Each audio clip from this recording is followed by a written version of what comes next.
Hello and welcome to Theatre.Reviews with Paul Seven. I'm here at the Old Vic to see Groundhog Day.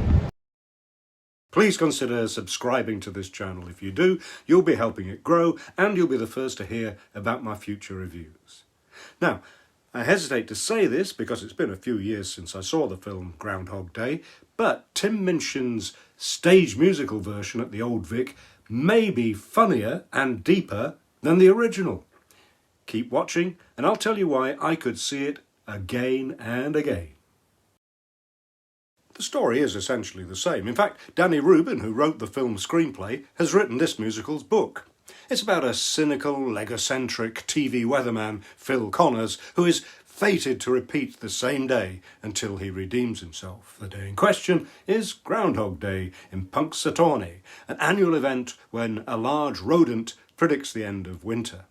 There is some rewriting, but the difference is a lot to do with Tim Minchin's fabulous music. It boasts some very amusing lyrics, and that's one of the reasons why I'd like to see it again, just to hear those lyrics again. The songs add more emotional depth to the main character, and on top of that, the romantic element is increased, with his producer Rita given an expanded character. In fact, women generally are given a more important role here, with critical attention paid to Phil's initially appalling attitude to women. The song, Playing Nancy, that opens Act 2 is a case in point. Nancy, played by Eve Norris, has been presented earlier as simply a girl with a shapely body that Phil lusts after. Now she laments, "I wasn't quite aware that I was put here to be stared at," and asks, "Who am I to dream of something better?" And this is the thrust of the show, as Phil asks early on, what would you do if you were stuck in one place and every day was exactly the same and nothing that you did mattered? In some ways, it's a simple idea that it's never too late to be a better person because each day is the first day of the rest of your life.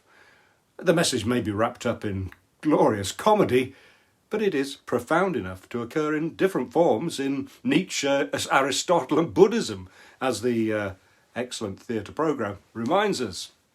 So, we see Phil go through the steps to redemption, and Andy Karl is perfect in the role, moving from his initial bemusement to shock at what seems like a nightmare, to the power going to his head, to suicidal despair, to a growing understanding that the only way to be truly happy is to help others, and then his redemption completed when he learns humility.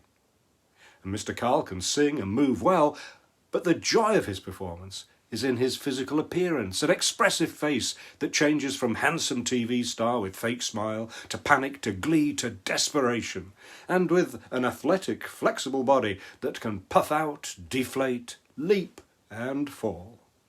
Possibly the best scene is when Phil becomes suicidal. As happens throughout the musical, the day opens with him in bed in his small room.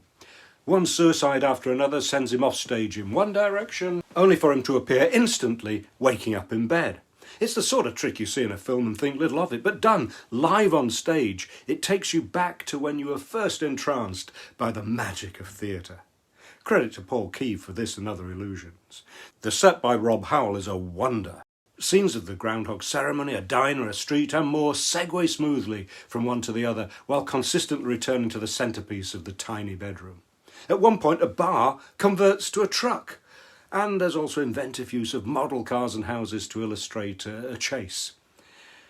The nature of the story means that other characters don't really develop, but we do get to know them. And by Phil's actions, they do change as they too improve their lives. Take, for example, Camila Fernandez, who, as Debbie, discovers her voice and hits us with a powerful rock and roll song. The many changes that take place with each repeated day are just one way in which repeated visits to the show would be rewarding. Simply having this much fun all over again being another. Tanisha Spring is terrific as Rita Hanson, a sweet, innocent woman who gradually reveals more about her insecure self and her ambitions, and provides the moral example Phil needs. The musical has a lot to say about time. We may all have felt regret at wasting it, or wishing we could have it over again to do things differently, or dreaming of the future while not living in the present. And Ms. Spring leads two of the best songs about this. She kicks off One Day, which becomes an ensemble climax to Act 1, sample line, One day, someday, my prince will come, but I won't hold my breath. There's only divorcees and weirdos left. And an outstanding second act duet with Andy Karl, If I Had My Time Again, which includes the line, I'd take the path less trodden, avoid the crap I trod in.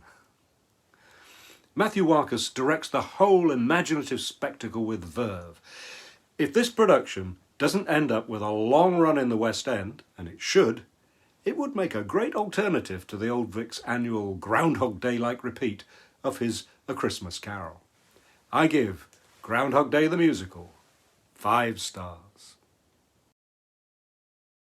Please consider subscribing to this channel. If you do, you'll be helping it grow and you'll be the first to hear about my future reviews. You can read my reviews at Theatre.Reviews and you can follow me on Instagram, Twitter and Facebook. Thank you for watching.